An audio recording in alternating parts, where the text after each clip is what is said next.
Okay, we're going to get started. Welcome, everyone. Thank you so much for being here.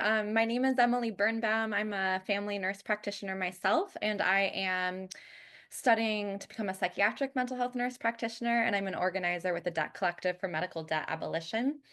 Lindsay, if we go to the next slide, I'm going to go over our agenda so you guys can know about when different folks are going to be speaking on our panel. And then I'll do a little bit of introduction framing. We'll have an announcement, and then we'll do a question and answer session. Okay.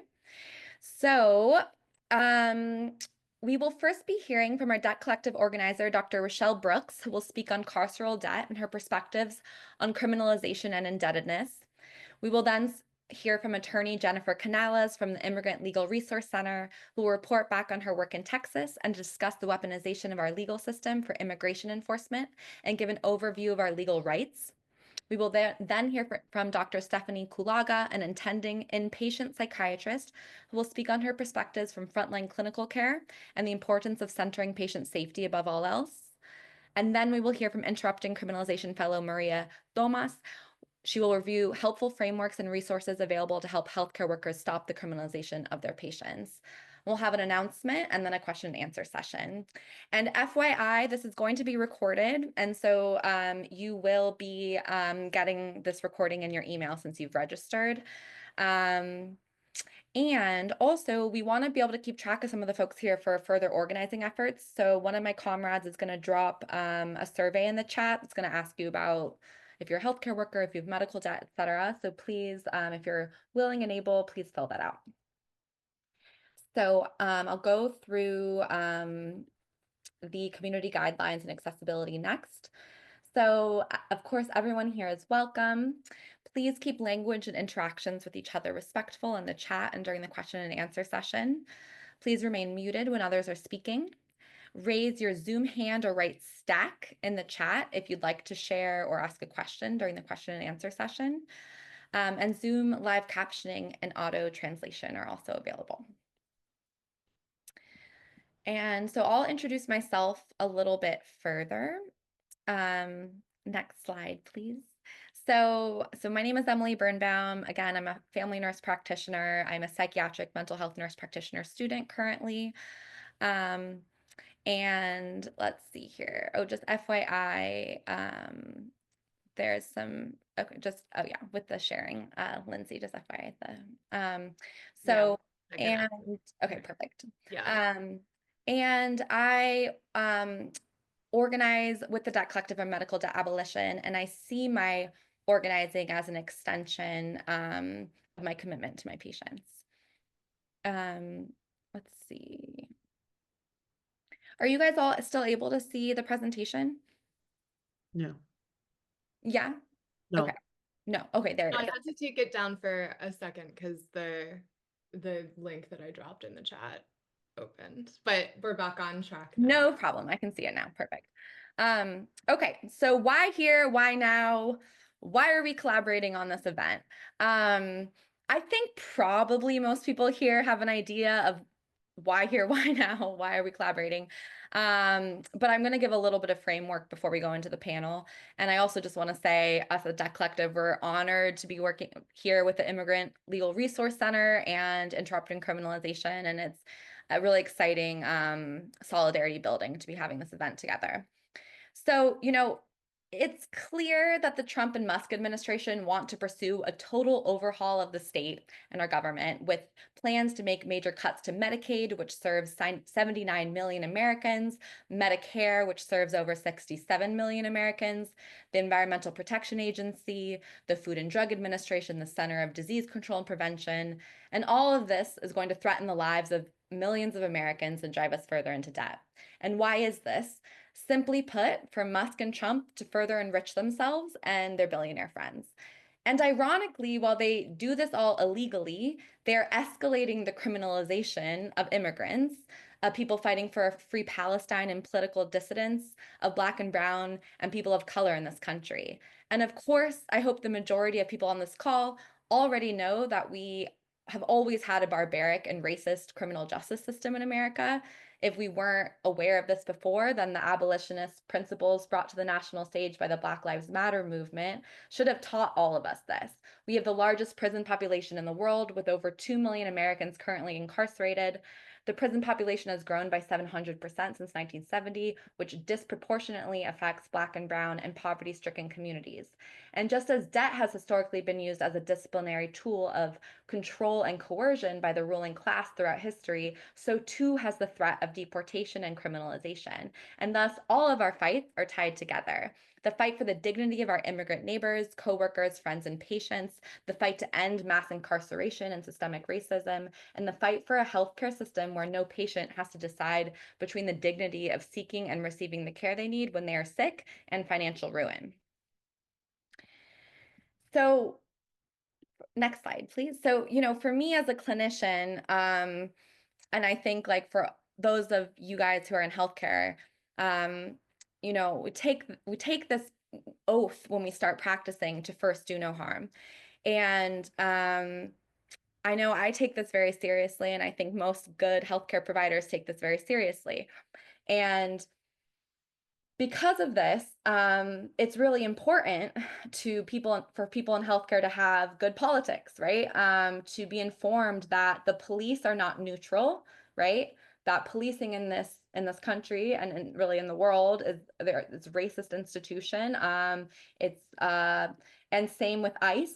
And our patients suffer when they are criminalized. And so we have, as clinicians, as healthcare workers, this incredible privilege of holding patients' lives in our hands, and we need to take it seriously that we should not be harming them, right? And that our commitment is to our patients, not our institutions. And I'm sure many healthcare workers on this call have had the experience of seeing their patients suffer from criminalization. And, I can think of when I was working in Napa, serving farm worker population. I remember one patient coming to me where her ankle bracelet, which had been put on by ICE, when she was working in the field, it would get hot because it was metal and was literally burning her skin. And I had the incredible privilege of using my medical expertise to write to her ICE agent to say this needs to be taken off of her. Um, and same, and then I also remember in nursing school, a paraplegic patient who had nowhere to be discharged. The hospital itself was literally working towards deporting him because they didn't want to cover the costs any longer. And this is like the richest country in the world. And and then finally, I also remember like patients that I'd see who were straight out of prison, had psychiatric care while they were in prison, and then had to go through horrible withdrawals when they were discharged because they had no psychiatric care to come to until they saw me like months later. And so all this is to say, we need as healthcare workers to understand systems of oppression in order to practice good medicine. And so I'm going to introduce our first speaker of the panel next.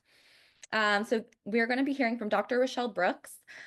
She is a mama, an educator, organizer with Debt Collective, and the founder of Rethink It, an organization dedicated to providing resources to mitigate the harm of systemic racism.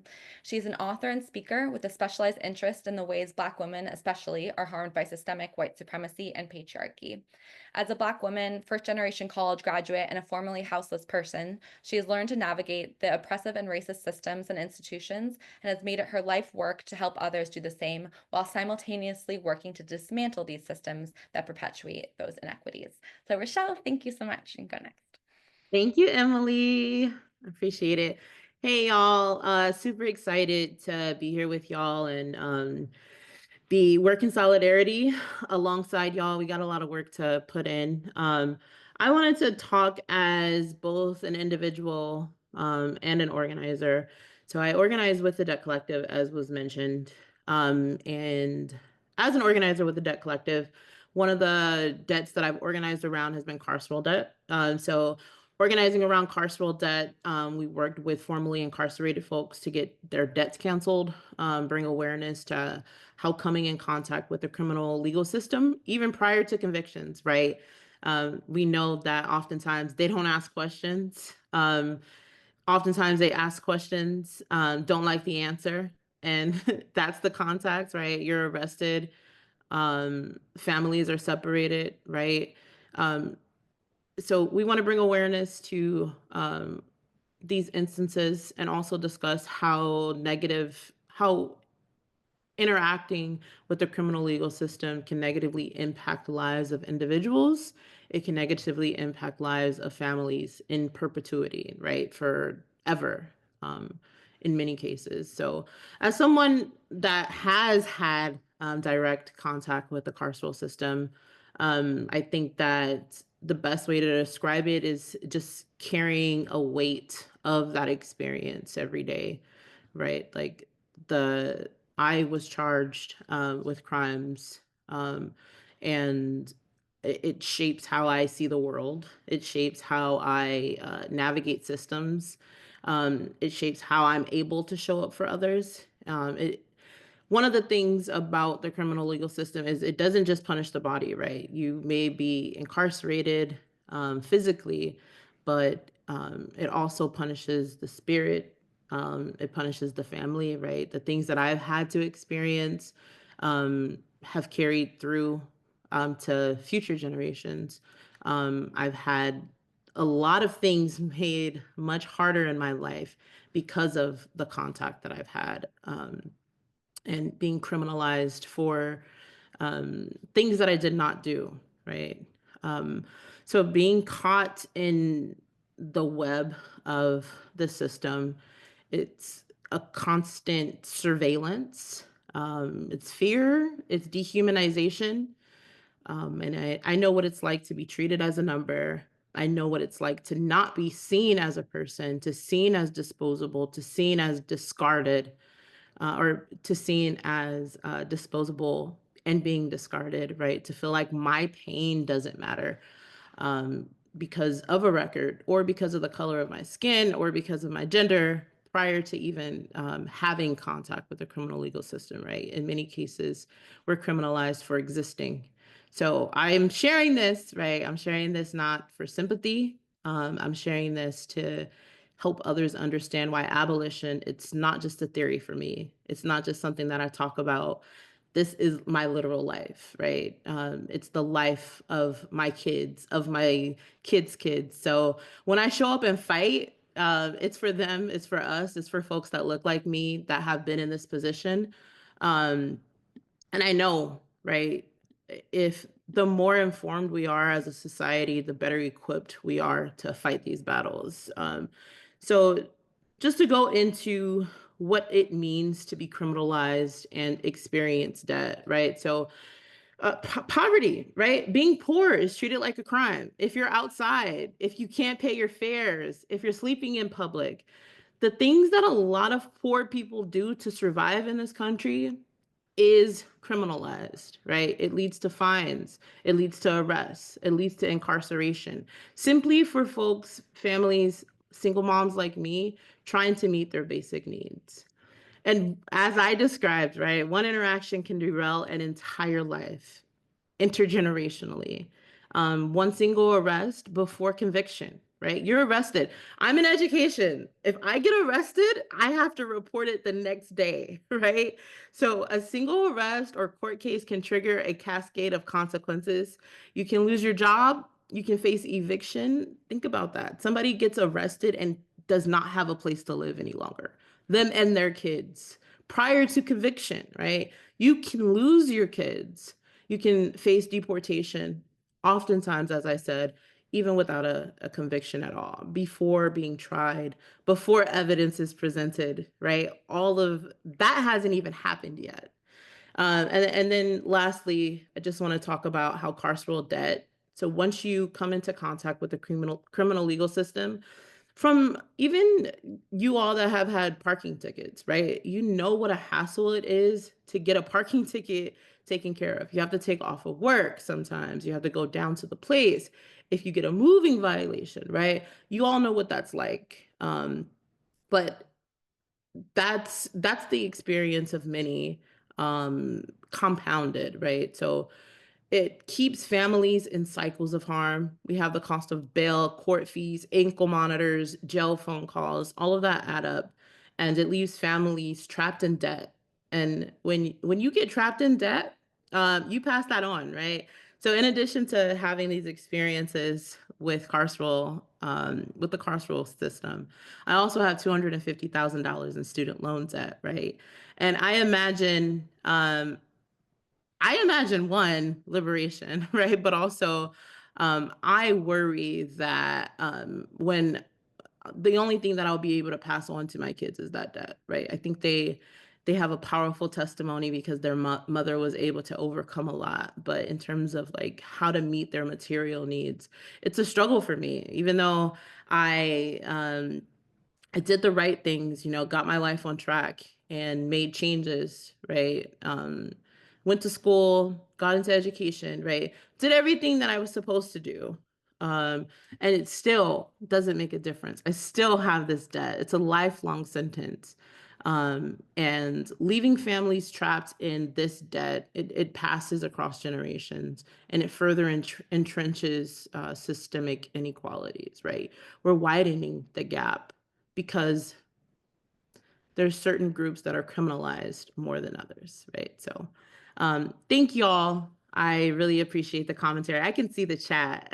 So really appreciate the commentary, the quotes. And I'm super, like I said, proud, honored to be in solidarity and in this movement work with you all.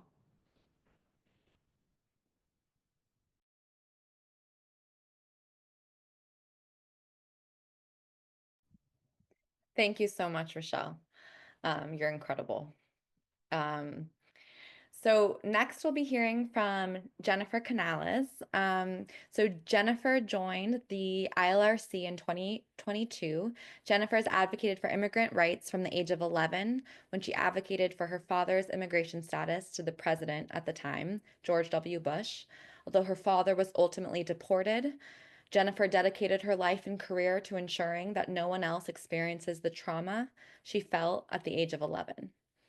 She graduated from Occidental College with a BA in sociology in 2012 and earned her Juris Doctor from Southwestern Law School in 2016.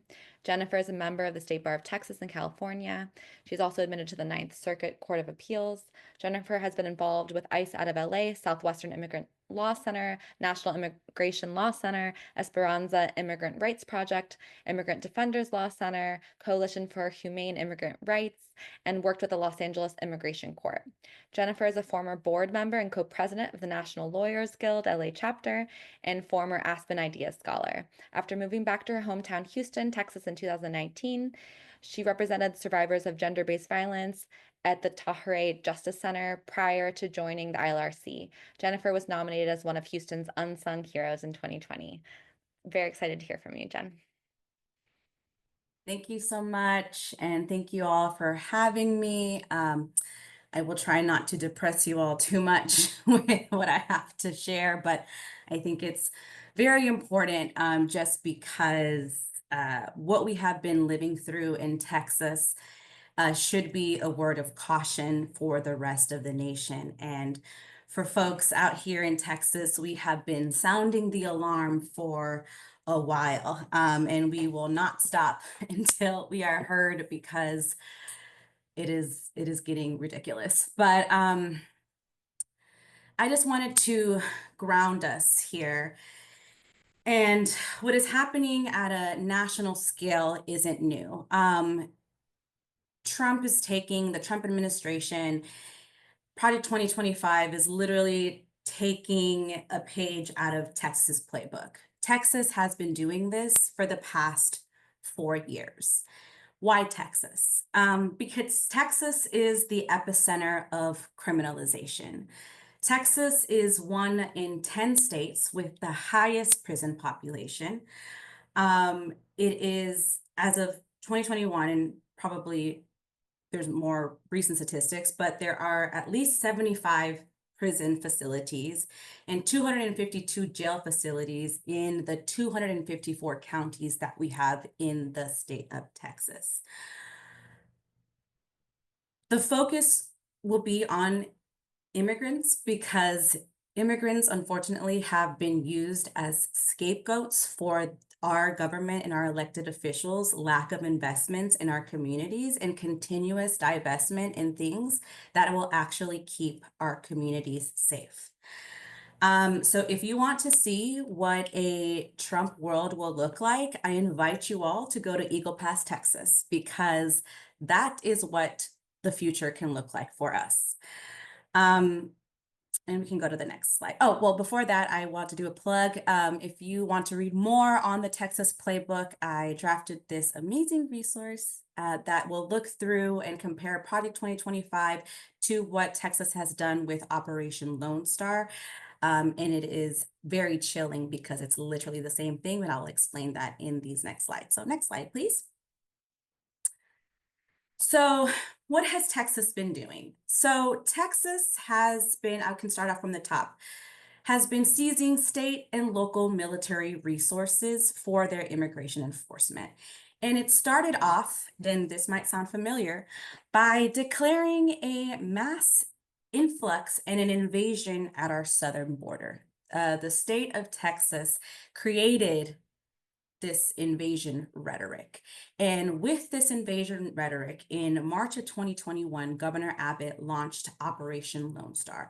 Operation Lone Star is a state-funded immigration enforcement program that targets Black and Brown migrants and people of color for arrest, jail, and deportation.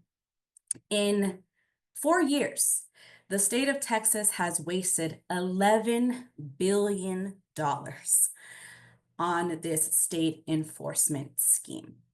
However, and I just learned this recently, in 2003, they cut $101 million on mental health programs and limited their eligibility.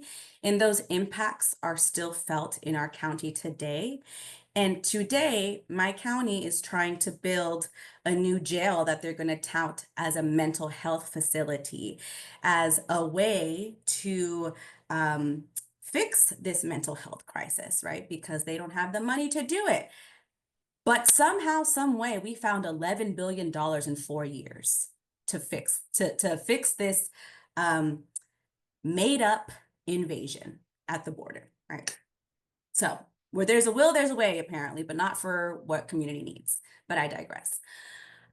So with the launch of Operation Lone Star, disaster declarations were then created, which enabled the state government to mobilize state resources, including thousands of National Guard members. They were mobilized to the border to help arrest and do immigration operation enforcements along the border, which was unheard of. In 2023, so in the state of Texas, we do odd, we have I'm on a Zoom for Rochelle's program, the Debt Collective. No. in 2023, we had our legislative session, and in 2023, Operation Lone Star was codified. And 2 of the more hateful bills were also passed, which are SB 4 that you may have heard of, for those of you that are not familiar.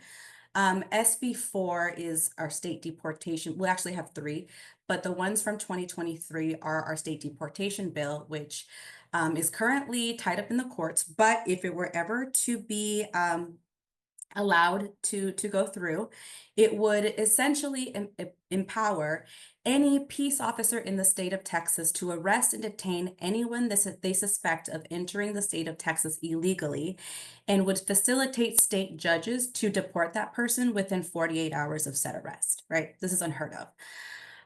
We have another SB 4 that is a state, that is called the driver prosecution bill, that basically today in the state of Texas, I could go to jail for a minimum of 10 years if I take my cousin who is undocumented to CVS to buy lip gloss. They can say that I am quote unquote smuggling my cousin just for having this person who is undocumented in my car. So the state is beginning to criminalize everyday activities.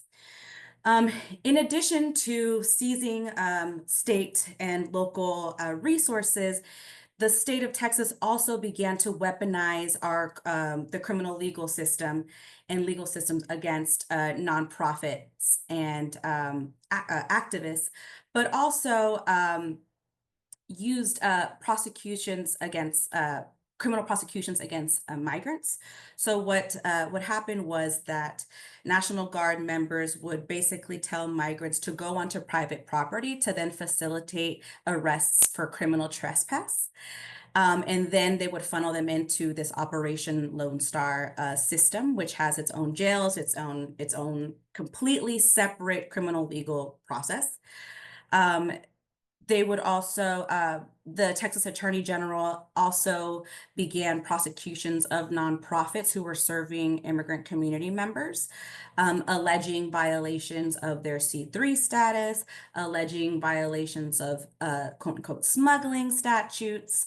The Attorney General has also started to go after our district attorney, our progressive district attorneys, by trying to limit their prosecutorial discretion. So things are getting pretty crazy. They've also expanded detention in our carceral infrastructure. I'm seeing I'm low on time, so I'll move forward to on a national scale. Next slide. So on a national scale, we're seeing the same things, right? We're having we're hearing the same stuff about this mass influx, right? We're seeing the Department of Justice being weaponized and beginning to prosecute activists, nonprofits, or organizations, lawyers, law firms who stood up and are fighting back against this fascist and authoritarian regime. We are now seeing executive orders that are excluding nonprofit organizations that are engaging in social justice issues like, for example, immigration. For example, we talked about a school debt, right? So me, for example, I went to law school. I have probably at this point like over $400,000 in debt. I went to school thinking I was going to have my loans forgiven after 10 years. But now with this executive order, there is a threat that I might not have my loans forgiven because I dedicated my career to serving the immigrant community. And now, basically, I'm being told that my career is criminal, right? With the expansion of detention and in the carceral infrastructure, right, we are seeing the reopening of family detention facilities. We are seeing laws being passed in order to make detention mandatory for folks. We are also seeing the expansion of the immigration detention capacity as well. The next slide, please. So in addition to all this happening on a larger scale, these are supposed to be dominoes, but I made them circles, so sorry. But in addition to all this happening, we can kind of see just the dominoes slowly being lined up in order to slowly start ticking away each and every one of our rights, right? We're seeing in my state of Texas, right, we're currently trying to save our public education because there is a really big voucher fight going on right now. And it is not lost on me that while the state of Texas is trying to defund our public school education, they're also increasing mandatory minimums in our state and also criminalizing aspects of our daily lives, right? In the state of Texas last year, Governor Abbott passed an executive order where now he's requiring hospitals in the state of Texas to submit data reports on undocumented people and the services they receive in the hospitals, right? Further providing a chilling effect so that community members no longer feel comfortable getting these services, right? We are seeing an increase of funding in criminal legal systems in jail capacities, right? The leaked phone call from the private prison CEO, right? Disgusting, talking about this is the best time of my life, freaking gross. We're seeing the prosecution and detention of activists and lawyers, right? We're seeing the limiting of who gets accesses to services. So we're just seeing it's just one domino after another, right? So next slide. So as we're navigating through just this increasingly challenging time, it is just important to know that we have to assess our risks, right? And the risks of enforcement, immigration enforcement particularly, will depend on your personal situation and any interactions that you've had with law enforcement or any interactions you've had with immigration in the past. So it is a case-by-case analysis. So by all means, this is not legal advice. I have to give that warning. This is not legal advice.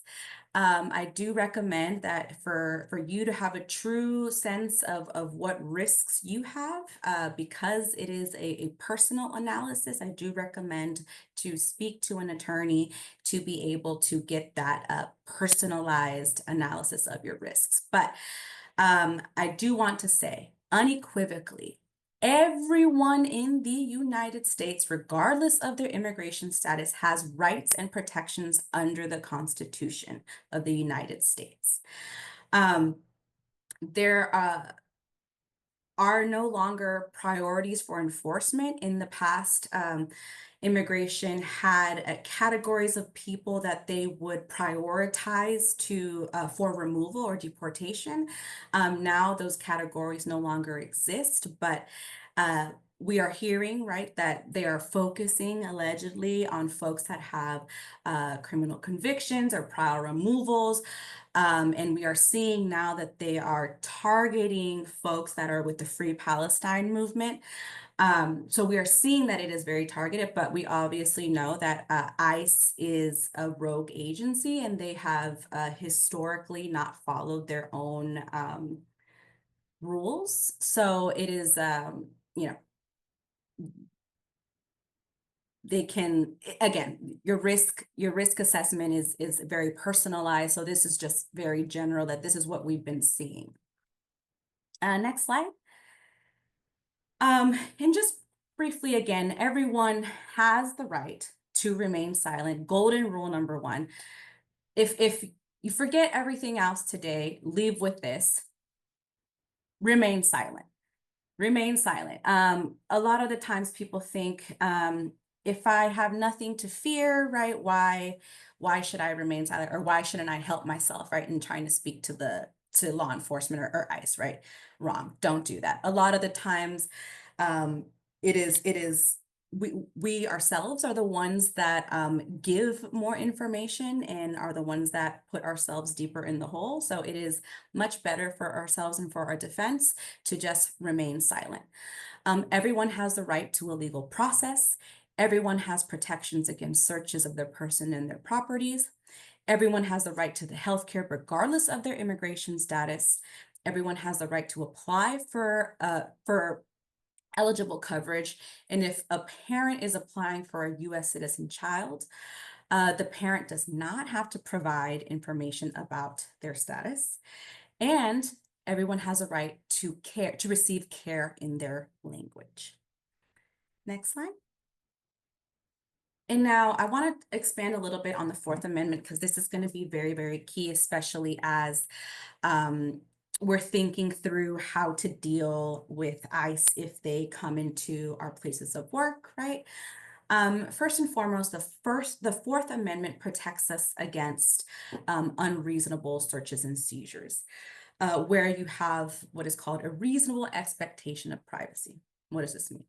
This means that you cannot be searched without having a warrant, because without a warrant, it would be what is called an unreasonable search, right? So and I'll expand a little bit more when I talk about private spaces, but for healthcare workers do not have the affirmative obligation to inquire or to report to the federal authorities about someone's immigration status. So you don't have any affirmative duty to do this, right? And HIPAA, although it does have some exceptions for disclosures, does not require this. There is also going back to the expectation of privacy and warrants, right? You have the right to refuse entry to ICE or law enforcement in an area that is private. And this is because in private areas, there is an expectation that there is privacy, right? And in order to clearly mark, right, there's no question that something is private. We recommend that the area be clearly marked, right? Maybe no entry, have the door closed, have the area only be accessible to patients, family, or care providers. The only way that ICE or law enforcement could gain access into these private spaces would be if they have a warrant that is signed by a judge. Right. And it is also very important that, again, if even though we talked about private spaces, in public spaces, it's ICE, let's say if they go into the front desk, right, it's important that if you have not to keep things that are in plain view, because let's say if ICE or law enforcement comes in and you have documents on your desk, right, that are sensitive or have patient information, if they are in plain view, ICE doesn't need a warrant to see that information. So I recommend as something as a safety precaution, like if you have if you're in an area that is public and you're doing work, just ensure that before you leave, or if you're going up to go to the bathroom or take a break or something, just make sure you're locking your computers, you're making sure that any sensitive information is out of plain view, because then there is, ICE won't be able to, or law enforcement won't be able to just look at that information without the warrants. And the key thing here, right, is that you as the provider, right, have to invoke these rights, because if you consent to like a search or consent to ICE coming in, the patient loses these protections, right, because you have already exposed them. The patient can still remain silent, right, but that first layer of protection is gone. So very, very important. And we can go to the next slide about like what to do, what can we do. Very important, right, to speak with your staff, create a plan, designate someone or a team of people who will interact with law enforcement or ICE that are trained, right, that know what to look for in a warrant, right, what to make sure to determine if it is a valid warrant that they have to comply with or not, right? Is it a judicial warrant? Is it an administrative warrant? And I can provide some resources that can help folks kind of tell the difference, because it's too long to go into that right now. But also just looking at the warrant and making sure it's, they're limiting the searches to the areas that it says on the warrant, making sure that it is the correct address is listed, because sometimes ICE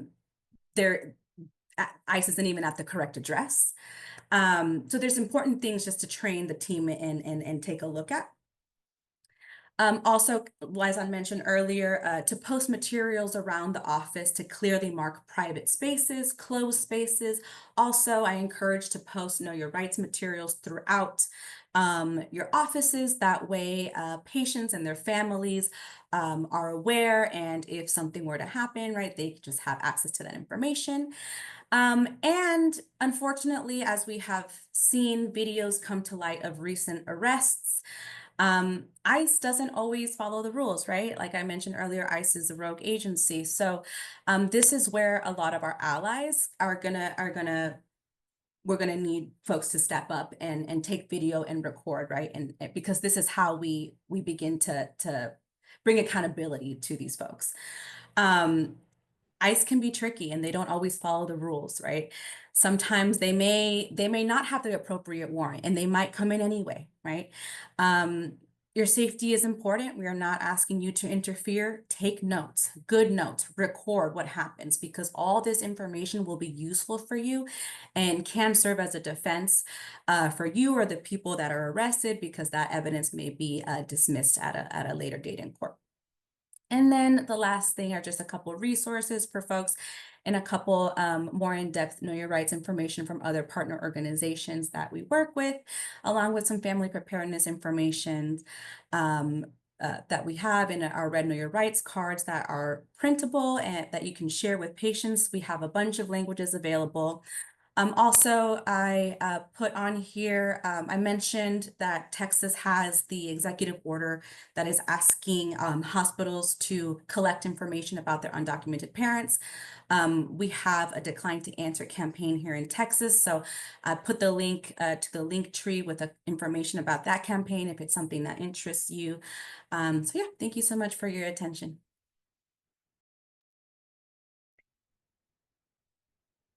Thank you so much, Jen, for all this super practical and helpful advice. I really appreciate it. And I saw some people in the chat wondering about the follow-up resources, and we can gather those from Jen and send them in a follow-up email, as well as we'll send slides. So you'll have all of this afterwards. So next, if you can go to the next slide, I'm going to introduce Dr. Stephanie Kulaga. Dr. Stephanie Kulaga is a psychiatrist in Baltimore, Maryland, currently practicing inpatient psychiatry. She's committed to reducing iatrogenic trauma. And I'm just going to do, for those of you not in medicine, iatrogenic means caused by medical care. So could be from a medication or some sort of treatment. So she's committed to reducing iatrogenic trauma and working toward alternate models of acute psychiatric care that don't perpetuate systemic violence. Thanks so much. Thank you so much for the introduction, Emily. Yeah, so my name is Stephanie Kulaga. I'm a psychiatrist at the University of Maryland, and I practice at a small hybrid academic community hospital that largely serves West Baltimore. Quick disclaimer that I'm here speaking tonight as an individual, and my views expressed do not represent those of my employer. And I will also just say up front that my portion of the presentation here is a little bit less informational and informative, and it's more just geared towards getting us to think about kind of where we are, how we got here, and how we can move forward together. So next slide. So I'm going to echo a lot of what Emily said in her introduction in this talk. So as a physician, I took an oath, and part of that oath was first do no harm. And we're talking a lot about tonight how as healthcare providers, we're put in the unfortunate situation of making choices between doing what's right for our patients and complying with authority and the law. And I think that those choices are going to become more and more stark over time. And so my purpose in this talk tonight largely is to get us talking about these things together, because I think that one thing I've been noticing in my institution is a lot of silence around these questions as this becomes an increasing issue. So obviously, ICE involvement in healthcare is harmful. You know, we talked about how stressful it is for our patients. I think silence around these issues is harmful. But I also think that this is a symptom of a larger problem. So I'll talk a little bit about still on the first slide. So I'll talk about a little bit about my lens in that from psychiatry. So psychiatry, inpatient psychiatry in particular, is by its very nature, unfortunately, in the US, quite carceral by design.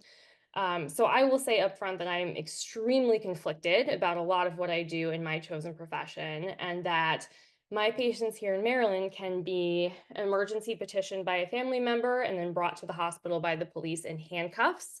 They can be certified involuntarily for admission and held into an ER where they're boarded for days or even weeks at a time with no idea when they're going to be leaving that ER and no legal recourse. They can be involuntarily admitted to a locked unit where they have no access to most of their belongings, limited contact with loved ones, and severely limited rights. And I would argue that most of those things are quite harmful. But I will also assert that I am not a sadistic person who hates my patients. I don't want to be inflicting harm on them, and neither do most of my colleagues, right? I think that most of the people I know who work in healthcare are there for good reasons and are there because they care about their patients and want to help. And I think that these things are happening for systemic reasons, not because the individuals working in healthcare want to be doing things this way. So next slide. Yeah. So I think a lot about kind of why things are set up the way that they are in my particular area of medicine. And one thing I think about a lot is this myth of necessary evil. right? We do things in the way that we do because we think that there is no other alternative. We're not aware of other alternatives, or we can't imagine other alternatives because we've been so indoctrinated into the idea that this is just the way it is, that there isn't another way to kind of go about things. And I think that in medicine, right, there are times that we have to do really unpleasant things to provide the correct care, right? Like if I have encephalitis and I have a decent doctor, they're going to want to get me a lumbar puncture or a spinal tap to diagnose me and get me the correct treatment. And that is a miserable, traumatic, very painful procedure. So it's fair in that case to say, okay, maybe this is a necessary evil. But I think that on a more systemic scale, when we adopt this logic, it can become a very, very slippery slope to justifying things that are very harmful to patients that I don't think are necessary. And again, I'm speaking from the lens of psychiatry, but I do think some of this extends to other areas of healthcare.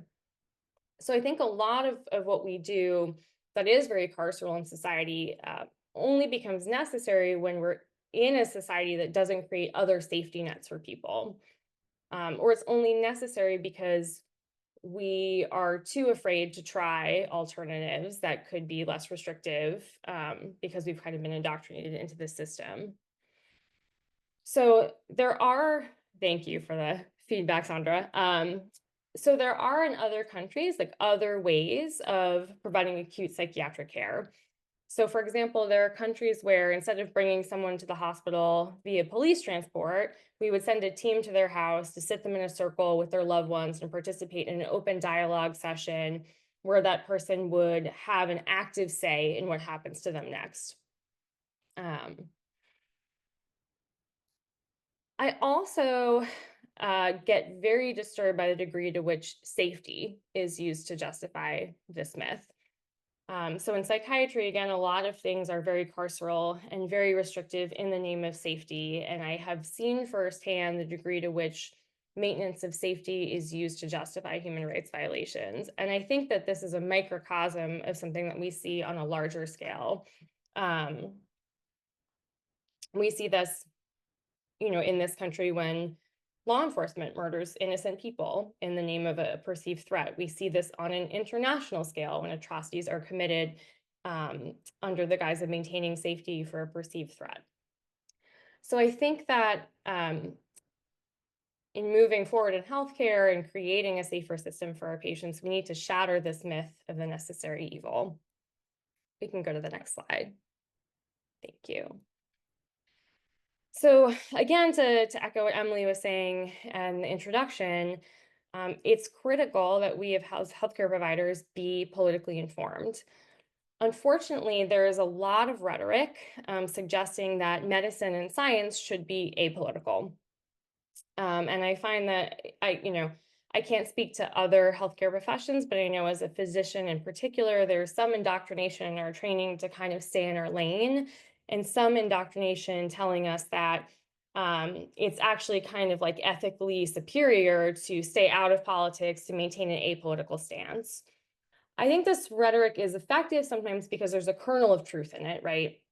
So if I'm in an individual clinical interaction with a patient, it's not appropriate for me to interject my political opinions into that and start talking about that, right?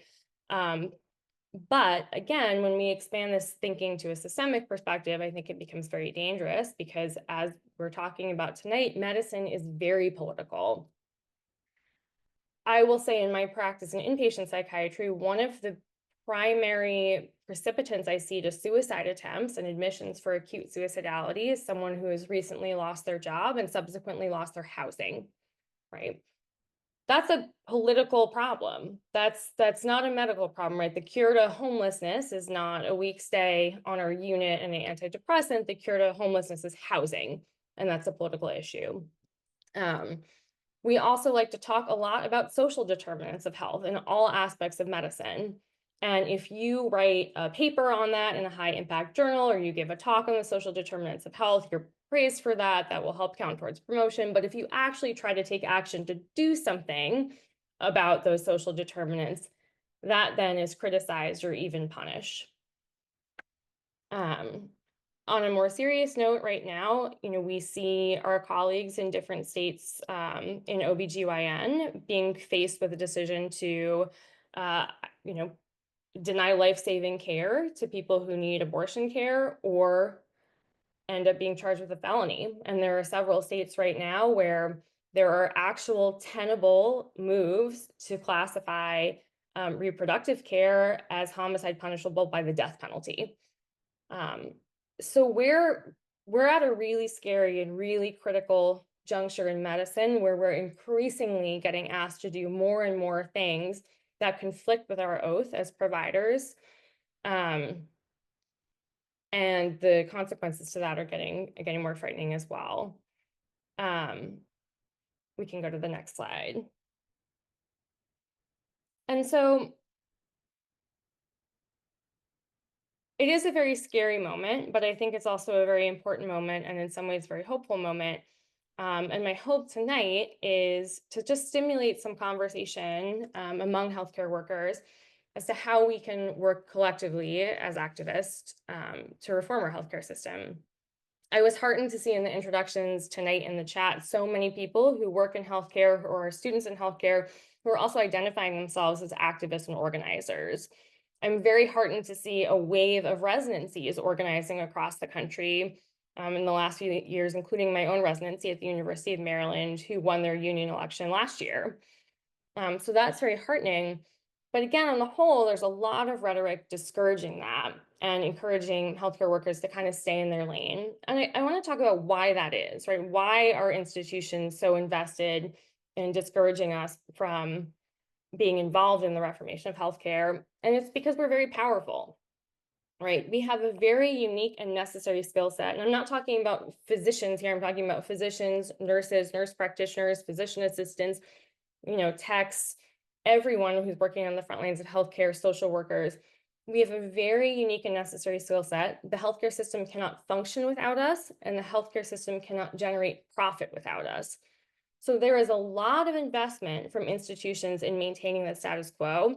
I think that there's also a lot of investment by institutions in pitting all of those professions against one another, and also in pitting patients against healthcare workers. And so I think that that's something that we really need to be thinking about and talking about across professions, and also involving patients in those discussions. Some other barriers to clinician activism. A few people tonight have mentioned debt, right? I also have over $400,000 of debt between medical school and post-bac and all of that. My PSLF is also hanging in the balance right now, right? If I were to, be penalized for speaking out or engaging in activism, and we're no longer able to practice as a physician, it wouldn't only be devastating because that's my calling, it also would be financially devastating and arguably life-ruining in several other ways. So that's something that really deters people and is scary for people. Clinicians and healthcare workers also have a lot of time constraints. They face burnout. And it's also harder now to engage in activism and civil disobedience as a clinician than it used to be. So speaking of an abortion again, in the pre-Roe era, abortion was classified as a moral crime. It had typically a manageable fine as punishment and a relatively short jail sentence if people ended up being in prison for it. And so it was feasible at that time for individual doctors to practice civil disobedience in service of expanding legalization of reproductive care. Now, as we're seeing, the punishments are much more severe, much more draconian, and physicians also don't have the same level of autonomy in deciding what they do clinically if they are going to go against institutional regulation or even the law. And so that's all to say that's all very scary, right? But again, I don't think that it's hopeless. I actually think that it is very hopeful, because I think that what's happening in this moment right now is shattering that myth of the necessary evil, right? I think that we are starting to see the cracks in our healthcare system that started during COVID, and I think people are becoming more and more aware of that now. And that's why at this time, I think it's so important for us to interprofessionally and also with patients kind of reimagine our approach to reforming our healthcare system. We can move to the next slide. So I'm going to leave folks just with this thought, which is that we may work at institutions, so I work at a hospital, at a university, but we work for our patients. And I think that our institutions often try the argument that if we do what's in the best interest of the institution, often financially, but that will somehow trickle down to also be in the best interest of patients.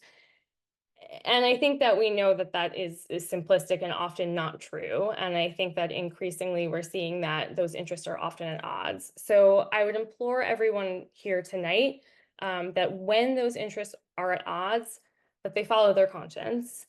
I think we're going to talk more at the end about how we can be in communication about this, but I'll also leave my contact information in the chat for everyone. All right, thank you.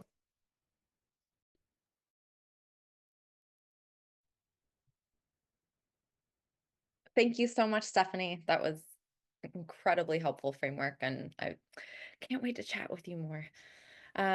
Okay, so lastly, we're going to hear from Maria Thomas. She is an artist, poet, and organizer who works with various collectives, including her current political home, Interrupting Criminalization, on issues of racial, gender, and social justice, the violence of carceral systems, and their impact on communities and public health. Her work over the last 2 decades has spanned healthcare systems, grassroots collectives, global health organizations like UNICEF, and arts theater organizations, all in the service of building stronger, more free communities. She is committed to consistently drawing the connections between the violence of policing and imperialism, as she feels the long shadow of both in her life. She believes the work of building new worlds is joyful when we get to do it together and with care and tenderness. Go ahead, Maria. Thank you so much.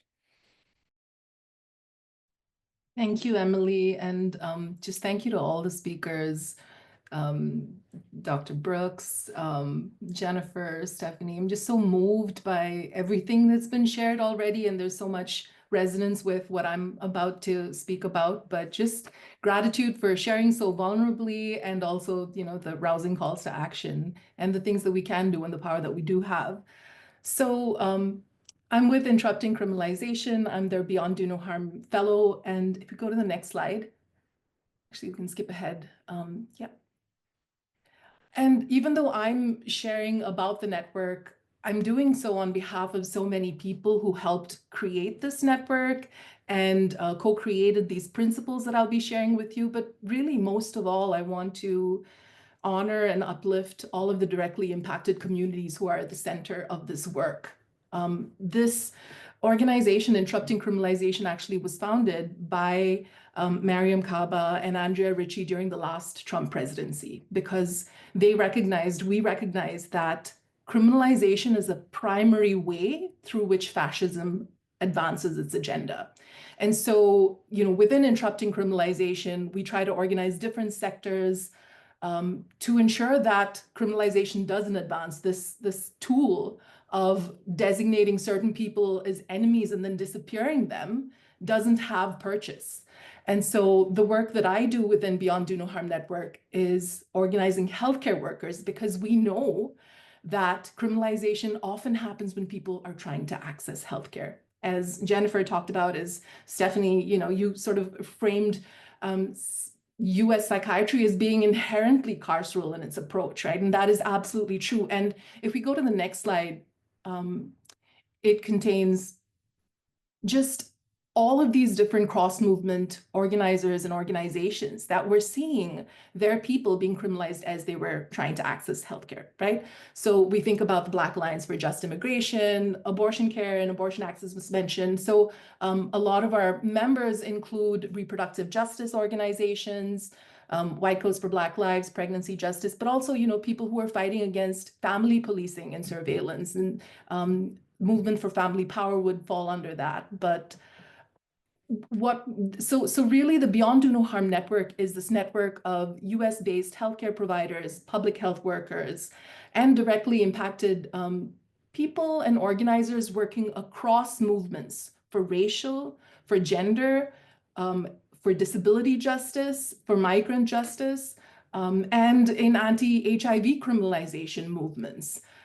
Because every single one of these movements were seeing people being criminalized as they were trying to access healthcare. And so cross-movement organizers developed, if you go to the next slide, these 13 principles And actually, I'll cover, before I get to the 13 principles, given that we're a little short on time, I might go quickly through this, but I wanted to just share from Interrupting Criminalization's perspective, what we mean by criminalization, who is criminalized and how, and then kind of go over those principles and resources that we have available for healthcare workers. Yes, I see people who are part of the network. I see people in here, and I'm just so much love and gratitude for folks who have been part of even creating the principles. But just to talk about what criminalization is.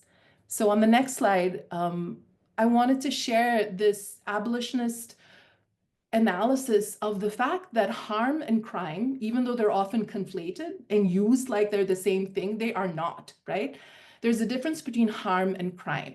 Not everything that is harmful is criminalized, and not everything that is criminalized is harmful.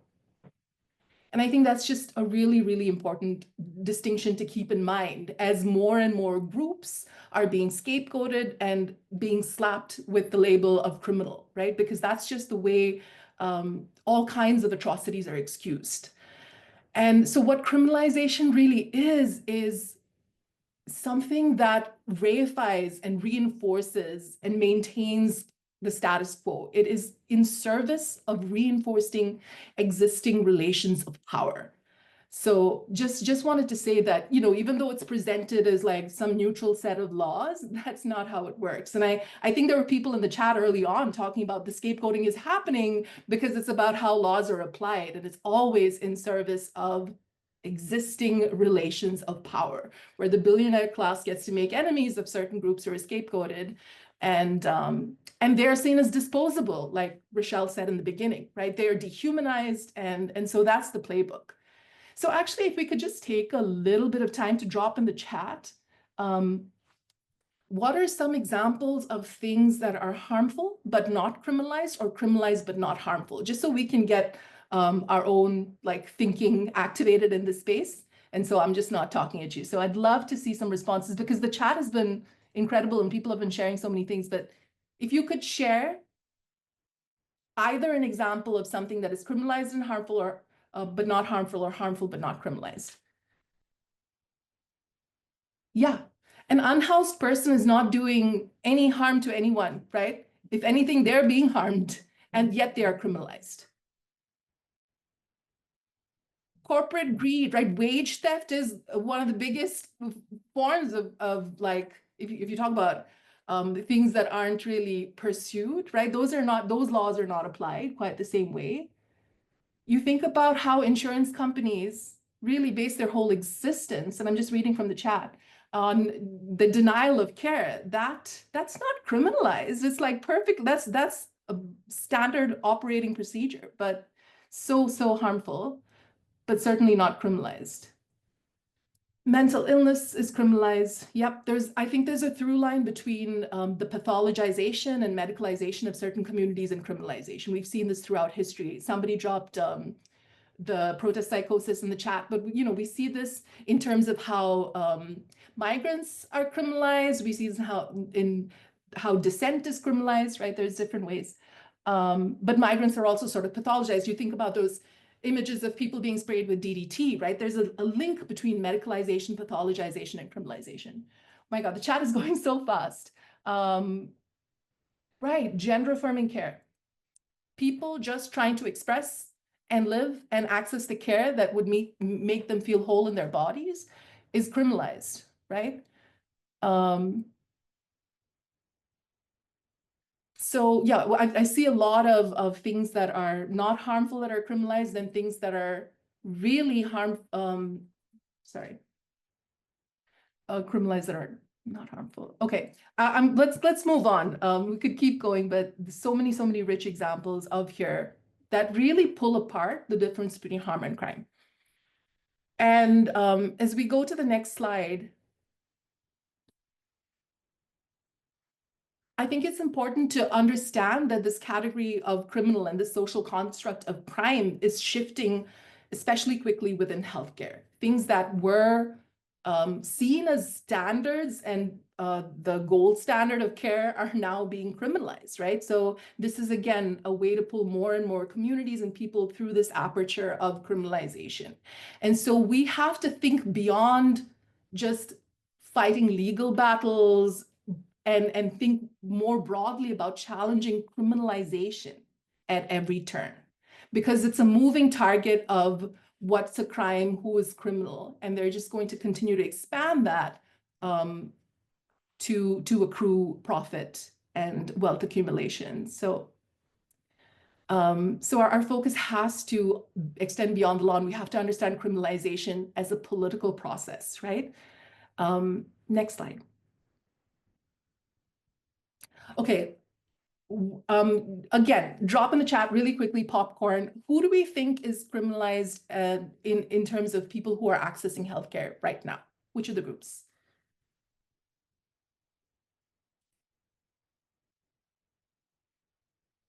Queer folks, immigrants, people of color. Yep, all of the things.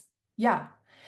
You know, and as we think about this web of criminalization, we can think about each of these categories or each of these interactions as potential opportunities to interrupt that criminalization. So if you, Lindsay, if you could just click on the answers on this slide, right?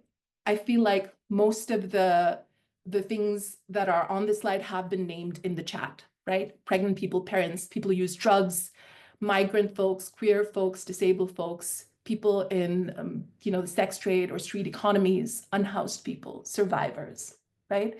And just through the very presence of police and ICE in hospitals, that's just a way in which to ensnare people. And so that's why in our principles and in our invitations to action, go to the next slide.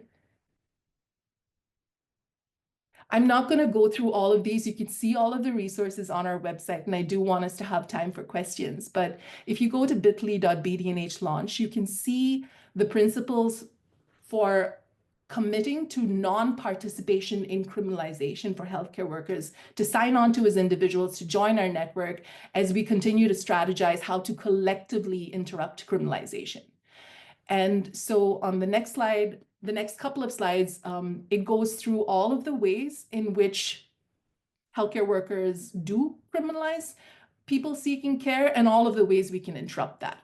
So these are principles that are inviting people to organize around. So thinking about ending police and ICE presence in hospitals, ending the surveillance, right? I think Rochelle talked about all of this surveillance that happens. So we want to call on providers to end the medically unnecessary information gathering, documentation, which is, again, a way in which people seeking care are criminalized by all of this data that's collected that is then used to criminalize them, right? And then there's like all of these calls to action around these principles that relate to don't call the police on every single issue. As Stephanie said, right? Every societal issue does not need to be met with a carceral response. There are other ways we can think about providing affirming care that don't require calling people with a badge and a gun, right? So stop calling police on people with unmet mental health needs or in possession of drugs, where there are so many other approaches we could be trying instead of reaching for the carceral one.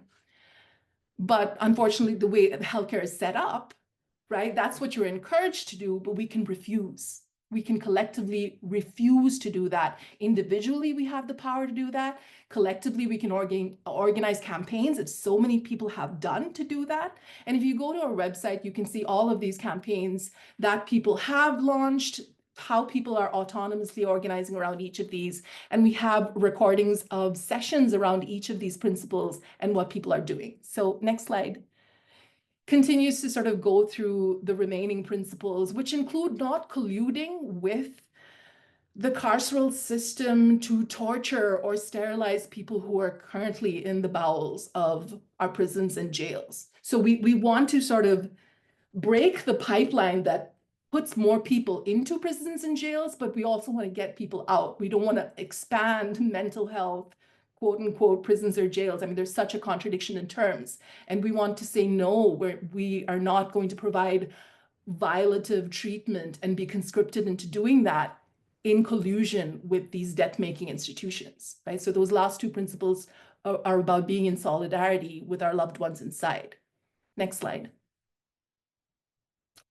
So so the next few slides are all about just resources we have. So you should just go to the website. You can see a discussion guide on there with all of the principles laid out and with invitations to use the guide in community with your people, with your comrades, to reflect, to research, to think about how we can practice and implement these principles, and also to imagine. I think,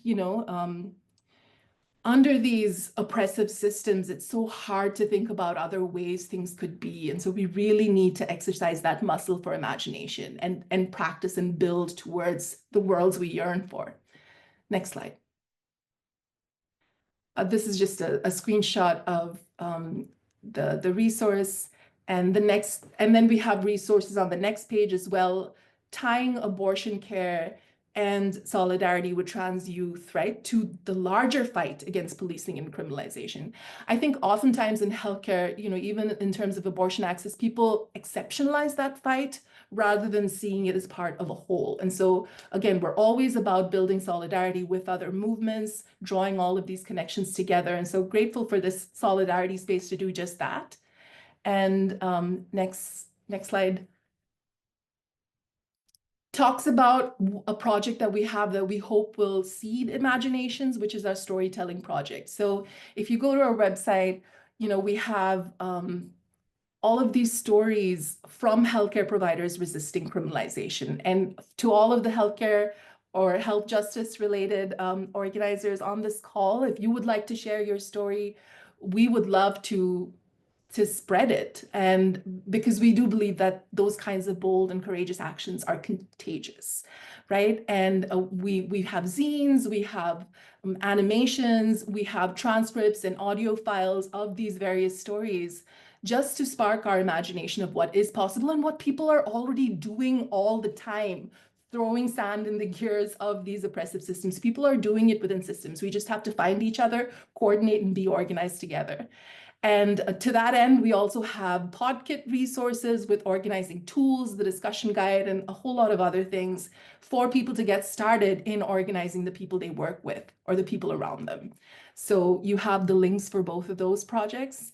And the next slide, I think, has maybe, this is just, if you visit the website, you'll see all of these beautiful stories. We encourage you to do that.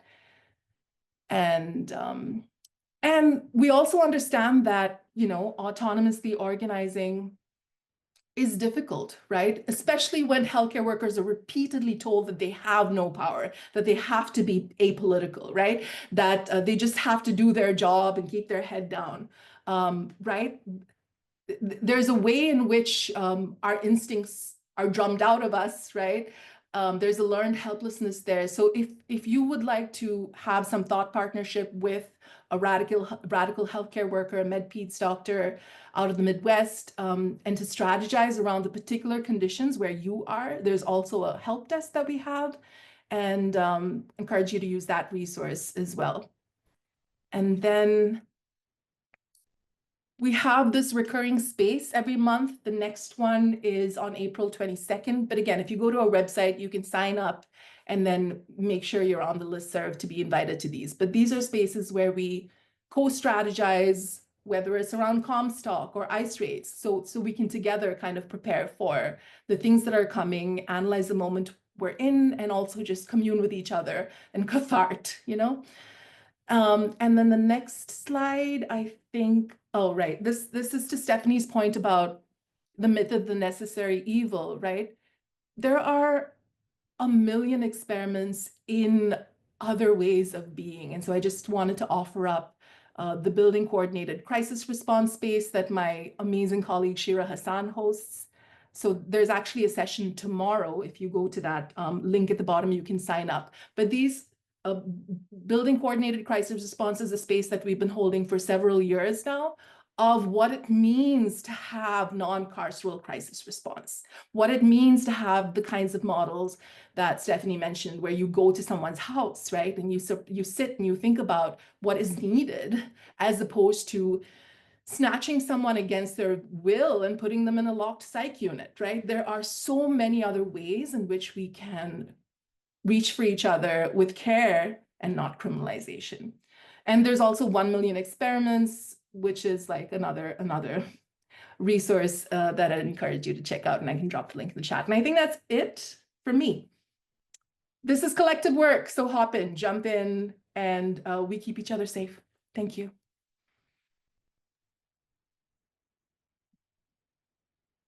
Thank you so much, Maria. I have just going to say for myself as a clinician, healthcare worker, discovering interrupting criminalization and you, Maria, was so exciting for me because just having the resources that you guys do is so important. And because we're running a little bit low on time, I'm going to speed through my section a little bit so we have time for question and answer.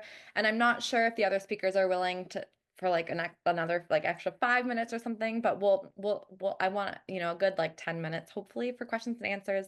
So I'll just conclude briefly with power only concedes to power, right? We need to build our power. We need to get together in solidarity to figure out how to fight these systems for all of our liberation, for as healthcare workers, as patients, and just as human beings. Go to the next slide. I'm not going to read this quote, so if you guys can read it. It's a wonderful quote from the ultimate abolitionist Frederick Douglass on the importance of organizing and building power, but you guys can read it when we send this to you in email. The important thing I wanted to leave you guys with before we go to question and answer, if we can go to the next slide, Lindsay, is we're going to launch a healthcare worker solidarity collective. And essentially the purpose of this is a place for organizing and getting together and figuring out how to fight for all of our liberation and how to get profit out of healthcare, how to end the carceral system within healthcare, how to interrupt criminalization within healthcare. So it's a space for solidarity amongst healthcare workers, right? Not just a physician group, not just a nurse union, not, you know, but a place where we can all be together with nurses and doctors and medical assistants and techs and everyone in healthcare so that we can organize across our disciplines, as well as ultimately, I really want this to turn into something where we could be organizing alongside patients in a, you know, a healthcare worker and patient solidarity movement, which I think is very necessary since we're always pitted against one another often. And so our call will be launched on April 23rd. That will be the first meeting. We have some ideas, me and Stephanie, but also this is not prescriptive. We are very open to the ideas of all of you who may join us. So if one of, yeah, great. Marge just dropped it in the chat if you want to register. Thank you so very much. And Maddie just asked, Stephanie, is there a term for the psychological trauma of capitalism? What a great question. If not, let's invent one. Yeah, that's a fantastic question. I'm not aware of one, although I'm gonna look into that. There should be, if there's not. Yeah. Yeah, but I mean, I think like one point I'll make to that is as a psychiatrist, I often feel like I am being co-opted to generate profit from the psychological trauma of capitalism, which is pretty maddening. So yeah, great question.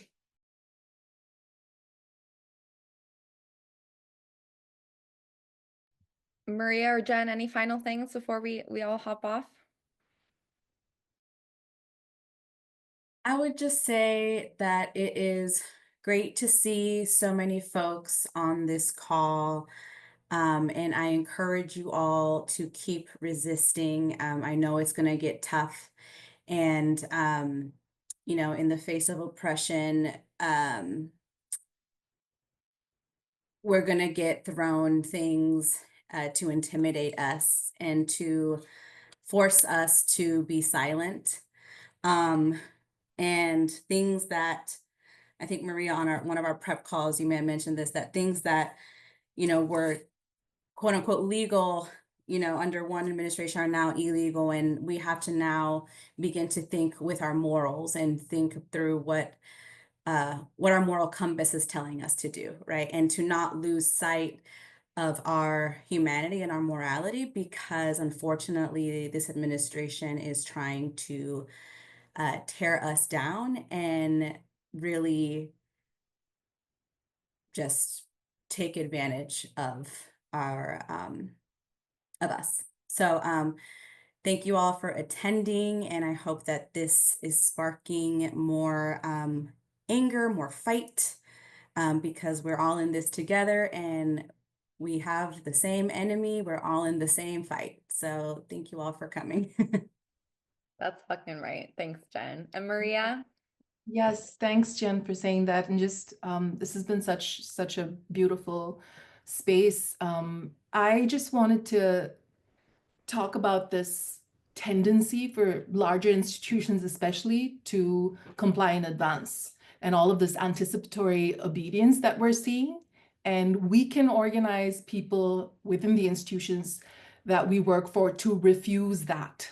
We can, right? We have to find our people, organize together. So whether that's joining the Healthcare Workers Solidarity Collective or the Beyond Do No Harm Network or whatever group that you think aligns with what you want to do, get plugged in, find your people, start organizing. But also, if you're fearful, that is understandable. But I just want to quote something I heard Ejaris Dixon say the other day, who's a transformative justice organizer, and they said fascism is like a video game, right? Where if you lose one level or fight, the next one gets harder. So if you are complying in advance, or if you're speaking to an organization that is complying in advance because they think that they're in danger if they don't comply, you are in danger if you do comply. You are in more danger if you do, right? Because you're just teaching power what it can do. So now is the time to really find your fight, find your people, and dig in, right? So that's what I wanted to say. And also, like, I know there are fractures within the left, but de-escalate all conflict that it isn't with the enemy, as Margaret Killjoy teaches us. And, you know, just focus on the enemy, focus on the fight, but like, do it now. Thank you. Hell yeah. Thank you all. Thank you so much for coming. Fight the power, fuck the fascists. And let's serve our patients without all of these horrific institutions interfering with our care.